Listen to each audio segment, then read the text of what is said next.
உலகின் மிகவும் திறமையான நோயியல் நிபுணர் மற்றும் உடலியல் நிபுணர் வில்லியம் கிரேமர் அவர்களுடைய வாழ்க்கை வரலாறு தான் நம்ம இந்த வீடியோவில் பார்க்க போகிறோம்.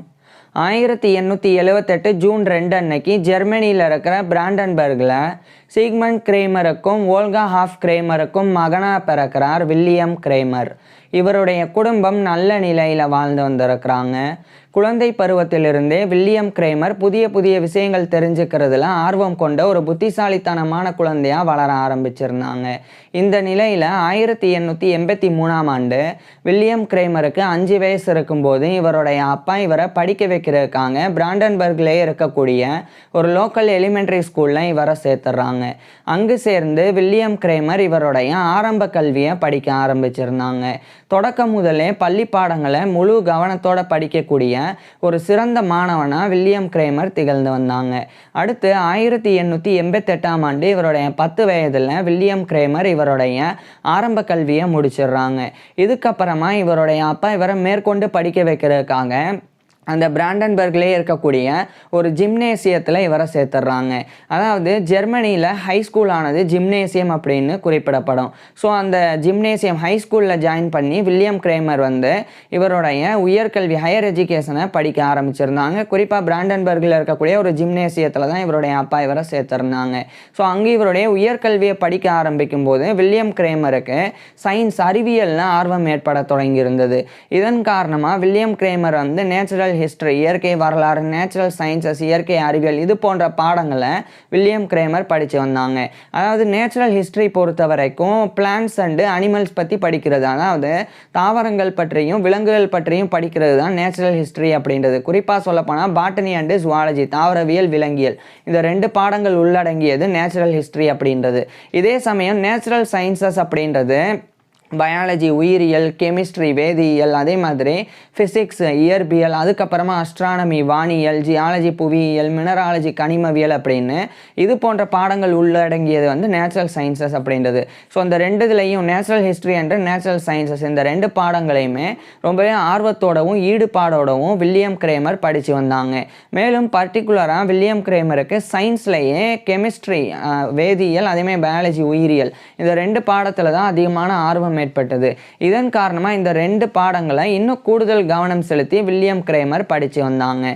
இறுதியாக 1895ஆம் ஆண்டு வில்லியம் கிரேமர் அந்த பிராண்டன்பர்கில் இருக்கக்கூடிய ஜிம்னேசியம் அதாவது ஒரு ஹைஸ்கூல்ல இருந்து இவருடைய ஹையர் எஜுகேஷனை வில்லியம் கிரேமர் முடிச்சிடுறாங்க. இதுக்கப்புறமா இவருடைய அப்பா இவருடைய அண்டர் கிராஜுவேட் ஸ்டடீஸுக்காக ஜெர்மனியில் இருக்கிற பிராண்டன்பர்கில் இருந்து அதே ஜெர்மனியோடைய பெவேரியாவில் இருக்கிற மியூனிக்கு இவருடைய அப்பா அனுப்பிடுறாங்க.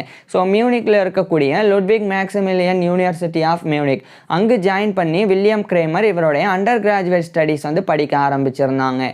குறிப்பாக இவர் பேச்சுலர்ஸ் டிகிரி படிக்கும்போது கெமிஸ்ட்ரி வேதியியல் அதே மாதிரி பயாலஜி உயிரியல் இந்த 2 பாடங்களை எடுத்து படித்தாங்க. அதில் பர்டிகுலராக கெமிஸ்ட்ரி மேஜர் சப்ஜெக்டாகவும் பயாலஜி மைனர் சப்ஜெக்டாகவும் எடுத்து வில்லியம் கிரேமர் படித்து வந்தாங்க. அடுத்து 1898 1899 இந்த காலகட்டத்தில் வில்லியம் கிரேமர் இவருடைய அண்டர் கிராஜுவேட் ஸ்டடீஸை முடிச்சிடுறாங்க. இது ஜெர்மனியில் டெர்சியரி எஜுகேஷன் அப்படின்னு அழைக்கப்படும். ஸோ இதை இவர் வில்லியம் கிரேமர் முடிச்சிடுறாங்க. இது 1898ஆம் ஆண்டோட இறுதி காலகட்டத்தில் இவருடைய 20 வயதில் வில்லியம் கிரேமர் இவருடைய டெர்சியரி எஜுகேஷன் பேச்சுலர்ஸ் டிகிரி முடிக்கிறாங்க. முடிச்சதுக்கு அப்புறமா இவர் Ludwig Maximilian university of Munich அங்கே தான் முடித்தாங்க. இதை முடித்ததுக்கப்புறமா இந்த ஜெர்மனியோடைய பெவேரியாவில் இருக்கிற மியூனிக்கில் இருந்து அதே ஜெர்மனியில் இருக்கிற பெர்லினுக்கு வில்லியம் கிரேமர் போயிடுறாங்க. அங்கே போய் பெர்லினில் இருக்கக்கூடிய ஹம்போல்ட் யூனிவர்சிட்டி ஆஃப் பெர்லின் அங்கே இவர் ஜாயின் பண்ணி பிஹெச்டி அதாவது டாக்டர் ஆஃப் ஃபிலாசபி படிக்க ஆரம்பிக்கிறாங்க. இவருடைய பிஹெச்டியின் போது வில்லியம் கிரேமர் பயோகெமிஸ்ட்ரி உயிர் வேதியியலை படித்து வந்தாங்க. அதே சமயம் ஃபிசியாலஜி உடலியல் அதையும் படித்தாங்க. அதுக்கப்புறம் பெத்தாலஜி நோய் இந்த பாடத்தையும் வில்லியம் கிரேமர் படித்தாங்க. இதில் பயோகெமிஸ்ட்ரி அப்படின்றது பயாலஜி அண்ட் கெமிஸ்ட்ரி உயிரியல் மற்றும் வேதியியல் இணைந்த உயிர் வேதியியல் பாடம். இதே சமயம் ஃபிசியாலஜி அப்படின்றது உடலியல் அப்படின்னா உடல் உறுப்புகளினுடைய ஃபங்க்ஷன் செயல்பாடுகள் குறித்து படிக்கிறது தான் உடலியல் அப்படின்றது. உதாரணத்துக்கு உடல் உறுப்புகளில் ஒன்றான இதயத்தை எடுத்துக்கிட்டோம்னா அந்த இதயம் எப்படி துடிக்குது, நம்மளுடைய உடலில் எப்படி பிளட் சர்க்குலேட் ஆகுது, இது மாதிரி உடலில் இருக்கக்கூடிய ஃபங்க்ஷன் செயல்பாடுகள் குறித்து படிக்கிறது ஃபிசியாலஜி உடலியல் அப்படின்றது. இதே சமயம் பெத்தாலஜி நோயியல் அப்படின்றது இந்த பாக்டீரியா நோய்க்கிருமிகள் நுண்கிருமிகள் ஸோ அது ஏற்படுத்தக்கூடிய நோயின் தன்மை அது குறித்துலாம் படிக்கிறது பெத்தாலஜி நோயியல் அப்படின்றது. ஸோ இது மாதிரி பயோகெமிஸ்ட்ரி, ஃபிசியாலஜி, அதே மாதிரி பெத்தாலஜி இந்த 3 பாடங்களை இவர் வந்து டாக்டர் ஆஃப் ஃபிலாசபி பிஹெச்டி வந்து அந்த ஹம்போல்ட் யூனிவர்சிட்டி ஆஃப் பெர்லினில் படிக்கும்போது வில்லியம் கிரேமர் வந்து படித்து வந்தாங்க. இதில் ஒரே ஒரு விஷயம், இவர் பிறந்தது வந்து ஜெர்மனியில் இருக்கிற பிராண்டன்பர்க். அந்த பிராண்டன்பர்க் வந்து அஃபீஷியலாக ஸ்டேட் ஆஃப் பிராண்டன்பர்க் அப்படின்னு அழைக்கப்படும். அதே மாதிரி இவர் ஏற்கனவே படித்து அந்த ஜெர்மனியோட பெவேரியாவில் இருக்கிற மியூனிக், ஸோ அந்த இடத்துல அந்த ஸ்டேட்டான பெவேரியா அது வந்து ஃப்ரீ ஸ்டேட் ஆஃப் பெவேரியா அப்படின்னு அஃபிஷியலாக அறியப்படும். ஸோ இதனால் குழப்பிக்க வேணாம். ஸோ இது ஒரு பக்கம் இருக்க, இன்னொரு பக்கம் இவர் வந்து ஹம்போல்ட் யூனிவர்சிட்டி ஆஃப் பெர்லின் இவருடைய பிஹெச்டியை வில்லியம் கிரேமர் படித்து வந்தாங்க. இந்த ஹம்போல்ட் யூனிவர்சிட்டி ஆஃப் பெர்லின் ஆனது யூனிவர்சிட்டி ஆஃப் பெர்லின் அப்படின்னு சாட்டாக அழைக்கப்படும். ஸோ அங்கு படித்து 1901ஆம் ஆண்டு இவருடைய 23 வயதில் வில்லியம் கிரேமர் வந்து இவருடைய பிஹெச்டி வந்து அந்த ஹம்போல்ட் யூனிவர்சிட்டி ஆஃப் பெர்லின்லேருந்து முடிச்சிடுறாங்க. முடிச்சதுக்கப்புறமா இந்த 1901ஆம் ஆண்டு ஜெர்மனியில் இருக்கிற பெர்லின்லேருந்து ஸ்காட்லாண்டில் இருக்கிற எடன்பராக்கு வில்லியம் கிரேமர் போயிடுறாங்க. அங்கே போய் எடன்பராவில் இருக்கக்கூடிய யூனிவர்சிட்டி ஆஃப் எடன்பரா அங்கே வந்து ப்ரொஃபஸர் தாமஸ் வேல் வின்சென்ட் அப்படின்னு சொல்லி ஒரு உடலியல் நிபுணர், ஒரு ஃபிசியாலஜிஸ்ட், அவருக்கு கீழே ஒரு அசிஸ்டண்ட்டாக வில்லியம் கிரேமர் வந்து யூனிவர்சிட்டி ஆஃப் எடன்பராவில் பணிபுரிய தொடங்குறாங்க. இந்த காலகட்டத்தில் அந்த தாமஸ் வேல் வின்சென்ட் அப்படின்ற உடலியல் நிபுணர் ஒரு பேராசிரியராக, உடலியல் பேராசிரியராக, அதாவது ப்ரொஃபஸர் ஆஃப் ஃபிசியாலஜி அவர் வந்து பணிபுரிஞ்சு வந்தாங்க. அவருக்கு ஒரு அசிஸ்டண்ட்டாக வில்லியம் கிரேமர் பணிபுரிய தொடங்கியிருந்தாங்க. மேலும் இந்த யூனிவர்சிட்டி ஆஃப் எடன்பராவில் ஒரு கெமிக்கல் ஃபிசியாலஜி லெக்சரராகவும் வில்லியம் கிரேமர் வந்து 1901ஆம் ஆண்டிலிருந்து பணிபுரிய தொடங்குறாங்க. அதாவது வேதியியல் உடலியல் விரிவுரையாளராக இவர் வந்து பணிபுரிய தொடங்குறாங்க. வேதியியல் உடலியல் அப்படின்றது உடல் உறுப்புகளினுடைய செயல்பாடுகள் குறித்து படிக்கிறது உடலியல் அப்படின்றது. அதே சமயம் அந்த செயல்பாடுகளிலே பர்டிகுலராக இந்த ஹார்மோன் சுரபி, ஸோ இது மாதிரி உடலில் ஏற்படக்கூடிய வேதியியல் மாற்றங்கள், ஸோ அதனுடைய செயல்பாடுகள் குறித்து படித்தா அது வந்து கெமிக்கல் ஃபிசியாலஜி அப்படின்னு அர்த்தம். ஸோ இந்த கெமிக்கல் ஃபிசியாலஜி வேதியியல் உடலியலை மாணவர்களுக்கு கற்பிக்கக்கூடிய ஒரு லெக்சரர், விரிவுரையாளராக 1901ஆம் ஆண்டிலிருந்து வில்லியம் கிரேமர் பணிபுரிய தொடங்கியிருந்தாங்க. இந்த நிலையில தான் 1902ஆம் ஆண்டு இங்கிலாந்தில் இருக்கிற லண்டனில் கேன்சர் ரிசர்ச் ஃபண்ட் அப்படின்னு சொல்லி ஒரு நிதியமானது துவங்கப்படுது. இது வந்து புற்றுநோய் ஆராய்ச்சிக்கு உண்டான ஒரு ஆர்கனைசேஷன். ஸோ அது வந்து துவங்கப்பட்டது. இதே காலகட்டத்தில் வில்லியம் கிரேமரும் புற்றுநோய்க்கு உண்டான ஆராய்ச்சியில் ஈடுபட தொடங்கியிருந்தாங்க. இந்த நிலையில் 1904ஆம் ஆண்டு அந்த இங்கிலாந்துடைய லண்டனில் இருந்த கேன்சர் ரிசர்ச் ஃபண்டானது இம்பீரியல் கேன்சர் ரிசர்ச் ஃபண்ட் அப்படின்னு சொல்லி பேர் மாற்றம் பண்ணப்பட்டு ஒரு புதிய அத்தியாயத்தை அது தொடங்கினது. அப்போ அந்த இம்பீரியல் கேன்சர் ரிசர்ச் ஃபண்டில் 1904ஆம் ஆண்டு கேன்சர் ரிசர்ச் பண்ணுறதுக்காக வில்லியம் கிரேமர் வந்து சிறிது காலம் மட்டும் இந்த ஸ்காட்லாண்டில் இருக்கிற எடன்பராவிலிருந்து இங்கிலாந்தில் இருக்கிற லண்டனுக்கு வில்லியம் கிரேமர் போயிடுறாங்க. அங்கே போய் இம்பீரியல் கேன்சர் ரிசர்ச் ஃபண்ட் அந்த ஒரு கேன்சர் ரிசர்ச் ஆர்கனைசேஷனில் வில்லியம் கிரேமர் வந்து புற்றுநோய்க்கு உண்டான ஆராய்ச்சியில் ஈடுபட்டு நிறைய ரிசர்ச் பேப்பர்ஸை இவர் வந்து எழுதி பப்ளிஷ் பண்ண தொடங்குறாங்க. இதுக்கப்புறம் மறுபடியும் அந்த இங்கிலாந்துடைய லண்டனில் இருந்து ஸ்காட்லாண்டோடைய எடன்பராக்கே வந்து யூனிவர்சிட்டி ஆஃப் எடன்பராவில் ஜாயின் பண்ணி வில்லியம் கிரேமர் மறுபடியும் தாமஸ் வேல் வின்சென்ட் அப்படின்ற ப்ரொஃபஸருடைய ஒரு அசிஸ்டண்ட்டாகவும் கெமிக்கல் ஃபிசியாலஜி லெக்சரராகவும் பணிபுரிய தொடங்குறாங்க. இந்த நிலையில தான் 1906ஆம் ஆண்டு வில்லியம் கிரேமர் வந்து பெல் கிளவுபர் அப்படின்ற ஒரு பெண்ணை வந்து இவர் வந்து இவருடைய கிட்டத்தட்ட 28 வயதில் திருமணம் பண்ணிக்கிறாங்க. இந்த காலகட்டத்தில் இந்த பெல் கிளவுபர் அப்படின்ற இந்த பெண்ணுக்கு வந்து கிட்டத்தட்ட 23 வயது இருந்தது. ஏன்னா அவங்க வந்து 1883 ஆகஸ்ட் 11 அன்னைக்கு பிறந்திருந்தாங்க. வில்லியம் கிரேமரோட 5 வயசு கம்மி. ஸோ அவங்கள 1906ஆம் ஆண்டு வில்லியம் கிரேமர் கிட்டத்தட்ட இவருடைய 28 வயதில் திருமணம் பண்ணிக்கிறாங்க.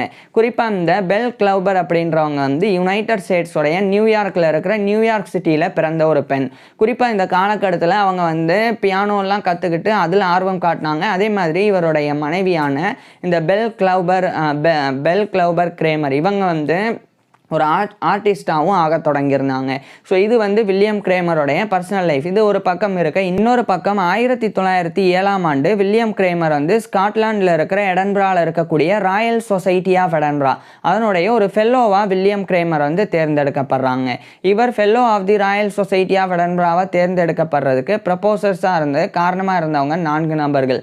ஒருத்தர் வந்து sir Edward Albert Sharpey Schafer அப்படின்னு, இன்னொரு நபர் வந்து இந்த ஜேம்ஸ் காசர் ஹியூவர்ட் அப்படின்னு சொல்லி இன்னொரு நபர், மூன்றாவதா அலெக்சாண்டர் கிரம் பிரவுன் அப்படின்னு இன்னொரு நபர், நான்காவதா பிரான்சிஸ் ஹியூ ஆடம் மார்சல் அப்படின்னு இன்னொரு நபர். ஸோ இந்த 4 நபர்கள் வந்து ராயல் சொசைட்டி ஆஃப் எடன்பராவுடைய ஃபெல்லோவா வில்லியம் கிரேமர் தேர்ந்தெடுக்கப்படுறதுக்கு காரணமாக இருந்தாங்க. ஸோ 1907ஆம் ஆண்டு வில்லியம் கிரேமர் வந்து ராயல் சொசைட்டி ஆஃப் எடன்பராவுடைய ஃபெல்லோவா தேர்ந்தெடுக்கப்பட்டாங்க. FRSE அப்படின்ற இந்த கௌரவத்தை பட்டத்தை பெற்றாங்க. இது ஒரு பக்கம் இருக்க, யூனிவர்சிட்டி ஆஃப் எடன்பரால இவர் பணி புரிஞ்சுக்கிட்டு டாக்டர் ஆஃப் சயின்ஸ் DSc வந்து வில்லியம் கிரேமர் படித்து வந்தாங்க. அதை படித்து 1908ஆம் ஆண்டு வில்லியம் கிரேமர் இவருடைய டாக்டர் ஆஃப் சயின்ஸ் DScயை வந்து அந்த யூனிவர்சிட்டி ஆஃப் எடன்பராலேருந்து வில்லியம் கிரேமர் முடிச்சிடுறாங்க. இதுக்கிடையில் 1909ஆம் ஆண்டு வில்லியம் கிரேமருடைய மனைவியான அந்த பெல் கிளவுபர் கிரேமர் அவங்க வந்து இந்த 1909ஆம் ஆண்டிலிருந்து இந்த university of Edinburgh college of arts அங்கே சேர்ந்து அவங்க ஆர்ட்ஸ் படிக்க ஆரம்பிக்கிறாங்க. ஏற்கனவே சொன்ன வில்லியம் கிரேமருடைய மனைவி வந்து பியானோ படித்தாங்க, அதே சமயம் அவங்க ஆர்ட்ஸ் படித்து ஒரு ஆர்டிஸ்ட்டும் ஆனாங்க அப்படின்னு. ஸோ அதுக்காக படிப்பு 1909ஆம் ஆண்டு தான் வில்லியம் கிரேமருடைய மனைவி வந்து துவங்கியிருந்தாங்க. ஸோ இது ஒரு பக்கம் இருக்கு. 1910 இந்த காலகட்டத்தில் வில்லியம் கிரேமர் வந்து இங்கிலீஷ் கான்ஜாயின் குவாலிஃபிகேஷன் அந்த ஒரு எஜுகேஷன் படிக்கிறதுக்காக ஸ்காட்லாண்டில் இருக்கிற எடன்பராலேருந்து இங்கிலாந்தில் இருக்கிற லண்டனுக்கு சில மாதங்கள் போகிறாங்க. அதாவது இந்த இங்கிலீஷ் கான்ஜாயின் குவாலிஃபிகேஷன் அப்படின்றது இன்னைக்கு கிடையாது இந்த ஒரு கோர்ஸு, ஆனால் இவர் படிக்கிற இந்த 1910 காலகட்டத்தில் இருந்தது. அதாவது இந்த இங்கிலீஷ் கான்ஜாயின் குவாலிஃபிகேஷன் அப்படின்றது ஒரு பேசிக் மெடிக்கல் குவாலிஃபிகேஷன். இதை படித்தா அடிப்படை மருத்துவம் படித்த மாதிரி. ஸோ அது படிக்கிறதுக்கு லண்டனுக்கு வில்லியம் கிரேமர் வந்து போயிருந்தாங்க. குறிப்பாக லண்டன்லேயே இருக்கக்கூடிய Saint Thomas's hospital, Guy's hospital, அதே மாதிரி இந்த செயின்ட் பார்த்தாலமியூஸ் ஹாஸ்பிட்டல் போன்ற டீச்சிங் ஹாஸ்பிட்டல்ஸில் வில்லியம் கிரேமர் வந்து ஜாயின் பண்ணி மருத்துவம் படித்தாங்க. அதாவது டீச்சிங் ஹாஸ்பிட்டல்ஸ் அப்படின்னா இப்போ மருத்துவ நோயாளிகளுக்கு மருத்துவ சிகிச்சை மட்டும் வழங்கப்பட்டால் அது வெறும் ஹாஸ்பிட்டல். அதே சமயம் மருத்துவ மாணவர்களுக்கு மருத்துவ கல்வியும் மருத்துவ பயிற்சியும் கூடுதலாக வழங்கப்பட்டால் அது வந்து டீச்சிங் ஹாஸ்பிட்டல். ஸோ அந்த மாதிரி இந்த Saint Thomas's Hospital, Saint Bartholomew's Hospital, Guy's Hospital இதெல்லாமே வந்து லண்டனில் இருக்குது. இதெல்லாமே டீச்சிங் ஹாஸ்பிட்டல்ஸ். ஸோ அங்கே ஜாயின் பண்ணி அடுத்தடுத்து வில்லியம் கிரேமர் வந்து மருத்துவ கல்வியையும் மருத்துவ பயிற்சியையும் பெற்றாங்க. இறுதி 1910ஆம் ஆண்டு இந்த இங்கிலீஷ் கான்ஜாயின் குவாலிஃபிகேஷன் அப்படின்ற பேசிக் மெடிக்கல் குவாலிஃபிகேஷன் எஜுகேஷனை இவர் கம்ப்ளீட் பண்ணுறாங்க. ஸோ அது இன்னைக்கு கிடையாது, ஆனால் இவர் படிக்கிற காலகட்டத்தில் இந்த ஒரு வசதி இருந்தது, இதை இவர் படிச்சிடுறாங்க. மேலும் இதே 1910ஆம் ஆண்டு இங்கிலாந்தில் இருக்கிற லண்டனில் இருந்து மறுபடியும் ஸ்காட்லாண்டில் இருக்கிற எடன்பராக்கே வில்லியம் கிரேமர் திரும்பிடுறாங்க. இந்த காலகட்டத்தில் தான் வில்லியம் கிரேமர் வந்து பிரான்சிஸ் ஹியூ ஆடம் மார்சல் அப்படின்ற ஒரு உடலியல் நிபுணர், இந்த பிரான்சிஸ் ஹியூ ஆடம் மார்சல் அப்படின்ற உடலியல் நிபுணருடைய வாழ்க்கை வரலாறு நம்ம ஏற்கனவே பார்த்துருக்கோம். ஸோ அவர் கூடயும் அதே மாதிரி ஜேம்ஸ் லாக்ஹெட் அப்படின்ற இன்னொரு ஒரு ஆராய்ச்சியாளர் அவர் கூட இந்த 2 நபர்கள் கூட சேர்ந்து த ஃபிசியாலஜி ஆஃப் ரீப்ரொடக்ஷன் அப்படின்னு சொல்லி ஒரு முக்கியமான ஒரு புக்கு, இதை 1910ஆம் ஆண்டு வில்லியம் கிரேமர் வந்து பப்ளிஷ் பண்ணுறாங்க அந்த 2 பேர் கூட சேர்ந்து. ஸோ மொத்தமாக பிரான்சிஸ் ஹியூ ஆடம் மார்சல், அதுக்கப்புறமா அந்த ஜேம்ஸ் லாக்ஹெட் அப்படின்றவர், அதே மாதிரி வில்லியம் கிரேமர் 3 நபர்கள் இந்த த ஃபிசியாலஜி ஆஃப் ரீப்ரொடக்ஷனை பப்ளிஷ் பண்ணியிருந்தாங்க. இது வந்து இனப்பெருக்கத்தின் உடலியல் சார்ந்து இருந்தது.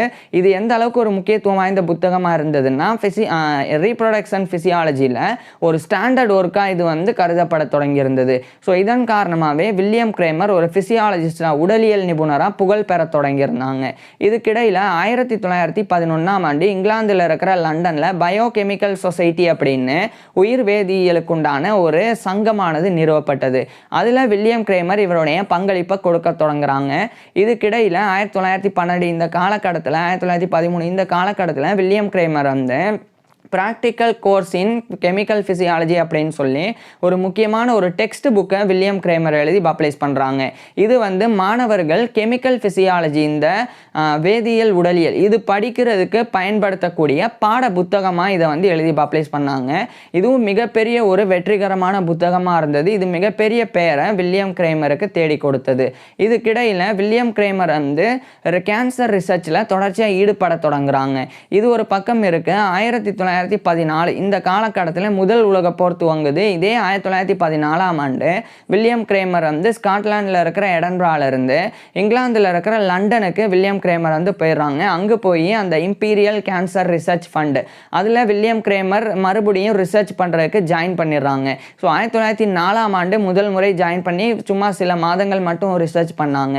இப்போ 1914ஆம் ஆண்டு முழுமையாக அந்த இம்பீரியல் கேன்சர் ரிசர்ச் ஃபண்டிலேயே வில்லியம் கிரேமர் ஜாயின் பண்ணுறாங்க. இதே காலகட்டத்தில் வில்லியம் கிரேமருக்கும் வில்லியம் கிரேமருடைய மனைவியான பெல் கிளவுபர் கிரேமர் இவங்க 2 பேருக்குமே ஒரு ஆண் குழந்தை பிறந்தது. ஸோ அந்த ஆண் குழந்தையும் இவருடைய மனைவியையும் கூட ஸ்காட்லாண்டில் இருக்கிற எடன்பராலேருந்து இங்கிலாந்தில் இருக்கிற லண்டனுக்கு வில்லியம் கிரேமர் அழைச்சிட்டு வந்துடுறாங்க. அங்கே வந்து வில்லியம் கிரேமர் இந்த இம்பீரியல் கேன்சர் ரிசர்ச் ஃபண்டில் இவருடைய ஆராய்ச்சியை 1914ஆம் ஆண்டிலிருந்து தொடங்குறாங்க. இதே காலகட்டத்தில் முழுமையாக வில்லியம் கிரேமர் வந்து கிட்டத்தட்ட 1915 1916 இந்த காலகட்டத்தில் பிரிட்டிஷ் சிட்டிசன்ஷிப்பை இவர் வந்து குடியுரிமையை பெற்றுறாங்க. ஸோ இவர் வந்து ஜெர்மனியில் பிறந்தவர். ஜெர்மனியில் இருக்கிற பிராண்டன்பர்கில் இவர் வந்து பிறந்தாங்க. 1901ஆம் ஆண்டு ஜெர்மனியை விட்டு வெளியேறி யுனைடெட் கிங்டமுக்கு இவர் வந்தாங்க, குறிப்பாக ஸ்காட்லாண்டுக்கு. அதுக்கப்புறம் இப்போ இங்கிலாந்துக்கு வந்திருக்கிறாங்க. ஸோ யுனைடெட் கிங்டமுடைய குடியுரிமை பிரிட்டிஷ் சிட்டிசன்ஷிப்பை 1915 இந்த காலகட்டத்தில் வில்லியம் கிரேமர் வந்து பெற்றுறாங்க. இது ஒரு பக்கம் இருக்க, தொடர்ச்சியாக இவர் ஏற்கனவே எழுதின practical course in chemical physiology அப்படின்ற அந்த புக்கு அதனுடைய செகண்ட் எடிஷன் 2வது பதிப்பை இந்த காலகட்டத்தில் வில்லியம் கிரேமர் எழுதி பப்ளிஷ் பண்ணுறாங்க.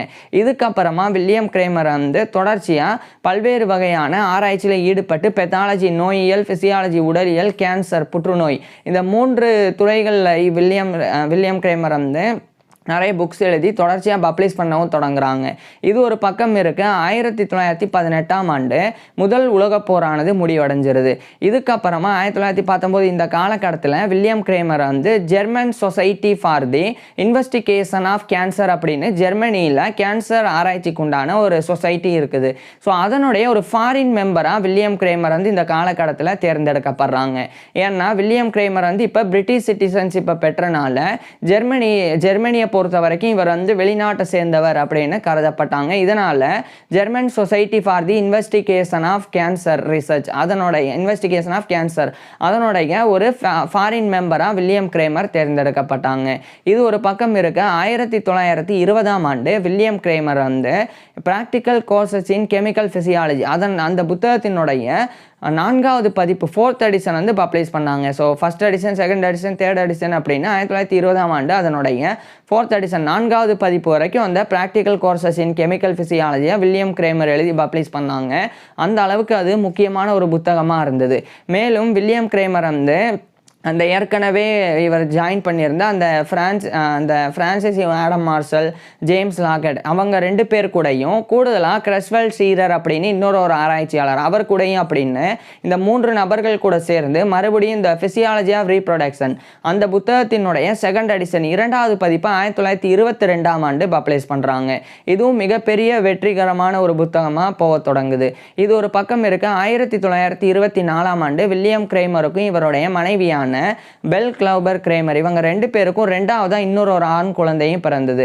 ஸோ வில்லியம் கிரேமருக்கும் இவருடைய மனைவியான பெல் கிளவுபர் கிரேமருக்கும் 2 ஆண் குழந்தைகள் பிறந்தது. இது வில்லியம் கிரேமருடைய பர்சனல் லைஃப் தனிப்பட்ட வாழ்க்கையாக இருந்தது.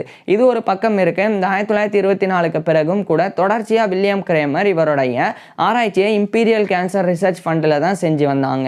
இந்த நிலையில தான் லண்டன்லேயே இருக்கக்கூடிய pathological society of great Britain and Ireland அதனுடைய ஒரு மெம்பராக வில்லியம் கிரேமர் தேர்ந்தெடுக்கப்படுறாங்க. கூடுதலாக அதே லண்டன்ல இருக்கக்கூடிய பிசியலாஜிக்கல் சொசைட்டி அதனுடைய ஒரு மெம்பராகவும் வில்லியம் கிரேமர் தேர்ந்தெடுக்கப்படுறாங்க. அடுத்து பயோகெமிக்கல் சொசைட்டி அதனுடைய ஒரு மெம்பராகவும் வில்லியம் கிரேமர் தேர்ந்தெடுக்கப்படுறாங்க. இது மாதிரி பல கௌரவங்களை வில்லியம் கிரேமர் பெற்று வந்தாங்க. இது 1930களுக்கு பிறகும் தொடர்ந்தது. இந்த நிலையில் ஒரு மிகப்பெரிய கௌரவமாக ஒரு முக்கியமான விஷயம் கிடைச்சது. அதாவது சவுத் வெஸ்டர்ன் யூரோப் அங்கே இருக்கக்கூடிய ஸ்பெயின் அப்படின்ற கண்ட்ரி, அந்த ஸ்பெயினுடைய கேபிட்டலான மேட்ரிட் அங்கே இன்டர்நேஷ்னல் கேன்சர் காங்கிரஸ் அப்படின்னு சொல்லி ஒரு மீட்டிங் ஆனது நடந்தது. இது வந்து இன்னைக்கு இன்டர்நேஷ்னல் யூனியன் அகைன்ஸ்ட் கேன்சர் அப்படின்னு அழைக்கப்படுது. ஸோ அந்த யூனியன் தரப்பிலிருந்து நடத்தப்பட்ட மீட்டிங்குக்கு 1933ஆம் ஆண்டு பிரிட்டன் தரப்பிலிருந்து இந்த யுனைடெட் கிங்டம் தரப்பிலிருந்து அஃபீஷியல் பிரிட்டிஷ் டெலிகேட்டாக வில்லியம் கிரேமர் தான் 1933ஆம் ஆண்டு அந்த ஸ்பெயினில் இருக்கிற மேட்ரிட்ல நியமிக்கப்பட்டாங்க. ஸோ ஒட்டுமொத்த யுனைடெட் கிங்டமை ரெப்ரசன்ட் பண்ணி இவர் வந்து அந்த இன்டர்நேஷ்னல் கேன்சர் காங்கிரஸ் அதாவது இன்டர்நேஷ்னல் யூனியன் அகைன்ஸ்ட் கேன்சர் அதனுடைய மீட்டிங்கில் 1933ஆம் ஆண்டு ஸ்பெயினில் இருக்கிற மேட்ரிட்டில் இவர் பங்கேற்றாங்க. அடுத்து 1934ஆம் ஆண்டு பிரான்ஸில் இருக்கிற பாரிஸில் இன்டர்நேஷ்னல் கேன்சர் ரிசர்ச் கான்ஃபரன்ஸ் அப்படின்னு ஒரு மிகப்பெரிய ஒரு கான்ஃபரன்ஸ் ஒரு மாநாடு நடந்தது. அங்கேயுமே இவர் வந்து பிரிட்டன் தரப்பிலிருந்து அந்த யுனைடெட் கிங்டம் தரப்பிலிருந்து அஃபீஷியல் பிரிட்டிஷ் டெலிகேட்டாக ஒரு ரெப்ரசன்டேட்டிவாக 1934ஆம் ஆண்டும் வில்லியம் கிரேமர் நியமிக்கப்பட்டாங்க. இது மாதிரி எங்கெங்கெல்லாம் உலகம் முழுக்கும் இந்த மாதிரி கேன்சர் ரிசர்ச்சுக்கு உண்டான ஆராய்ச்சிகளுக்கு உண்டான அந்த மீட்டிங்கோ இல்லைன்னா பெரிய ஒரு கான்ஃபரன்ஸோ நடக்குதுன்னா அப்போது பிரிட்டிஷ் தரப்பிலிருந்து வில்லியம் கிரேமர் தான் ரெப்ரசன்டேட்டிவாக ஒரு டெலிகேட்டாக அனுப்பப்பட்டாங்க. அந்த அளவுக்கு வில்லியம் கிரேமர் வந்து ஒரு புகழ்பெற்ற ஒரு நோயியல் நிபுணராகவும் ஃபிசியாலஜிஸ்ட் உடலியல் நிபுணராகவும் கூடுதலாக புற்றுநோய் ஆராய்ச்சியாளராகவும் அறியப்பட்டு வந்தாங்க. இந்த நிலையில தான் 1939ஆம் ஆண்டு இந்த இம்பீரியல் கேன்சர் ரிசர்ச் ஃபண்ட் அதில் ஜாயின் பண்ண 25 ஆண்டுகளுக்கு பிறகு வில்லியம் கிரேமர் வந்து அந்த பொறுப்பிலிருந்து விலகி இந்த இங்கிலாந்தில் இருக்கிற லண்டனில் இருந்து இந்த 1939ஆம் ஆண்டு வில்லியம் கிரேமர் இவருடைய மனைவி மகன் குழந்தைகள் அவங்களெல்லாம் அழைச்சிட்டு அமெரிக்கா போயிடுறாங்க. குறிப்பாக யுனைடெட் ஸ்டேட்ஸோடைய மிசௌரியில் இருக்கிற செயின்ட் லூயிஸ் அங்கே இவர் வந்து 1939ஆம் ஆண்டு போயிடுறாங்க. அங்கே போனதுக்கப்புறமா அந்த செயின்ட் லூயிஸில் இருக்கக்கூடிய Washington university in Saint Louis அந்த யூனிவர்சிட்டியோடைய ஒரு ரிசர்ச் அசோசியேட்டாக 1939ஆம் ஆண்டு வில்லியம் கிரேமர் நியமிக்கப்படுறாங்க. கூடுதலாக இதே 1939ஆம் ஆண்டு வில்லியம் கிரேமர் வந்து அதே செயின்ட் லூயிஸ்லேயே இருக்கக்கூடிய Bradford free skin and cancer research Bradford free skin and cancer hospital அப்படின்னு ஒரு மருத்துவமனை அதனுடைய ஒரு ஹெட் பெத்தாலஜிஸ்டாக ஒரு தலைமை நோயியல் நிபுணராகவும் வில்லியம் கிரேமர் நியமிக்கப்படுறாங்க. ஸோ இந்த பொறுப்பு கிடைச்சனால தான் இவர் இங்கிலாந்துடைய லண்டனில் இருக்கிற இம்பீரியல் கேன்சர் ரிசர்ச் ஃபண்டோடைய ரிசர்ச் ஒர்க்கை வந்து ஸ்டாப் பண்ணிட்டு இங்கே வந்திருந்தாங்க. மேலும் இந்த 1939ஆம் ஆண்டு 2ஆம் உலகப் போர் தொடங்கியிருந்தது. அது யூரோப்பில் மிகப்பெரிய பாதிப்பை ஏற்படுத்தி வந்தது. இதுக்காக தான் இவர் அமெரிக்காவுக்கே வந்திருந்தாங்க. ஸோ அங்கே வில்லியம் கிரேமர் வந்து ஃபேமிலியோட வாழ்ந்து ஹெட் பெத்தாலஜிஸ்டாக அந்த பிராட்ஃபர்ட் ஸ்கின் அண்டு கேன்சர் ஹாஸ்பிட்டல்லையும் அதே மாதிரி ரிசர்ச் அசோசியேட்டாக வாஷிங்டன் யூனிவர்சிட்டியின் செயின்ட் லூயிஸ்லையும் இவருடைய பங்களிப்புகளை கொடுக்க தொடங்குறாங்க. இதுக்கிடையில் 1941ஆம் ஆண்டு வில்லியம் கிரேமருடைய மனைவியான அந்த பெல் கிளவுபர் கிரேமர் அவங்க ஒரு சாதனை பண்ணுறாங்க. அவங்க வந்து யுனைடெட் ஸ்டேட்ஸோடைய மிசௌரியில் இருக்கிற செயின்ட் லூயிஸில் இருக்கக்கூடிய எலினோர் ஸ்மித் கேலரிஸ் அங்கே அவங்க ஒரு சோலோவாக எக்ஸிபிஷன் வந்து அவங்க ஒரு ஆர்டிஸ்டாக இருந்தனால நடத்தினாங்க. ஸோ ஒரு பெண்மணியாக இருந்து அதை செஞ்சாங்க. அது வில்லியம் கிரேமருடைய மனைவியினுடைய ஒரு சாதனை. இது ஒரு பக்கம். இன்னொரு பக்கம் வில்லியம் கிரேமர் வந்து என்னதான் அமெரிக்கா குறிப்பாக வந்து இவர் வந்து வாஷிங்டன் யூனிவர்சிட்டியின் செயின்ட் லூயிஸில் ஒரு ரிசர்ச் அசோசியேட்டாகவும் அதே மாதிரி பிராட்ஃபர்ட் ஸ்கின் அண்டு கேன்சர் ஹாஸ்பிட்டலில் ஒரு ஹெட் பெத்தாலஜிஸ்டாகவும் இருந்தாலும் தொடர்ச்சியாக இவருடைய ஆராய்ச்சிகளை மேற்கொண்டு பல புக்ஸையும் அதாவது நிறைய புத்தகங்களையும் நிறைய ரிசர்ச் பேப்பர்ஸ் ஆய்வு முடிவுகளையும் கூட வில்லியம் கிரேமர் தொடர்ச்சியாக பப்ளிஷ் பண்ணி வந்தாங்க. இந்த நிலையில தான் வில்லியம் கிரேமருக்கு மெல்ல மெல்ல உடல்நிலையானது மோசமடைய தொடங்கியிருந்தது. இறுதியாக 1945ஆம் ஆண்டு ஆகஸ்ட் 10 அன்னைக்கு இவருடைய 67 வயதில் வில்லியம் கிரேமர் இறந்து போயிடுறாங்க.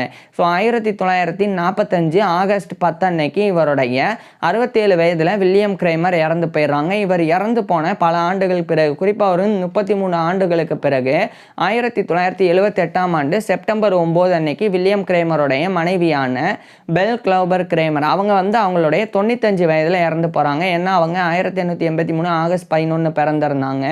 1978 செப்டம்பர் 9 அன்னைக்கு அவங்களுடைய 95 வயதில் வில்லியம் கிரேமருடைய மனைவி இறந்து போனாங்க. இது வில்லியம் கிரேமருடைய பர்சனல் லைஃப். இன்னொரு பக்கம் வில்லியம் கிரேமர் வாழும்போது 2 பதிப்புகளாக அந்த ஃப்ரான்சிஸ் ஆடம் அந்த மார்சல் அதே மாதிரி ஜேம்ஸ் லாக்ஹெட் அதுக்கப்புறமா இன்னொரு நபரான இந்த கிறிஸ்வல் சீடர் அவங்க கூடலாம் சேர்ந்து எழுதின த ஃபிசியாலஜி ஆஃப் ரீப்ரொடக்ஷன் அதனுடைய 3வது பதிப்பு இவருடைய இறப்பின் பிறகு 1952ஆம் ஆண்டு ஆலன் எஸ் பார்க்ஸ் அப்படின்ற நபர்னால த ஃபிசியாலஜி ஆஃப் ரீப்ரொடக்ஷன் பப்ளிஷ் பண்ணப்பட்டது. அடுத்து அங்கிருந்து 32 ஆண்டுகளுக்கு பிறகு 1984ஆம் ஆண்டு மார்சல்ஸ் ஃபிசியாலஜி ஆஃப் ரீப்ரொடக்ஷன் அப்படின்னு அந்த புத்தகமானது அந்த ஆலன் எஸ் பார்க்ஸ் மற்றும் ஜார்ஜ் எரிக் லாமிங் அப்படின்ற இன்னொரு ஆராய்ச்சியாளர் ஸோ அவங்களால வெளியிடப்பட்டது. இது மாதிரி வில்லியம் கிரேமர் வாழும்போது பங்களிப்பாக கொடுத்து ஒரு ஆத்தராக இருந்து எழுதின அந்த ஒரு புத்தகத்தினுடைய பதிப்புகள் இவருடைய இறப்பின் பிறகும் வெளிவந்தது. அந்த அளவுக்கு முக்கியத்துவம் வாய்ந்த அந்த கான்ட்ரிபியூஷனை வில்லியம் கிரேமர் வந்து ஃபிசியாலஜி ரீப்ரொடக்ஷன் ஃபிசியாலஜி கொடுத்துருந்தாங்க. மேலும் கேன்சர் ரிசர்ச்சுக்கும் அதே மாதிரி பெத்தாலஜிக்கும் பயோகெமிஸ்ட்ரிக்கும் கூட பல்வேறு பங்களிப்புகளை வில்லியம் கிரேமர் வாழும்போது கொடுத்துருந்தாங்க. இதனாலேயே வில்லியம் கிரேமர் இறந்த பிறகும் யுனைடெட் கிங்டமில் இன்றைக்கி வரைக்குமே நினைவில் கொள்ளப்படக்கூடிய ஒரு பெத்தாலஜிஸ்டாகவும் ஃபிசியாலஜிஸ்டாகவும் இருந்து வராங்க. ஸோ இப்பேற்பட்ட வில்லியம் கிரேமர் பற்றி நீங்கள் என்ன நினைக்கிறீங்க அப்படின்றத கீழே கமெண்ட்ஸில் சொல்லுங்கள். உங்களுக்கு எந்த மாதிரியான டாபிக்ஸில் எந்த மாதிரியான வீடியோஸ் வேணும் அப்படின்றதையும் கீழே கமெண்ட்ஸில் சொல்லுங்கள். தேங்க்யூ.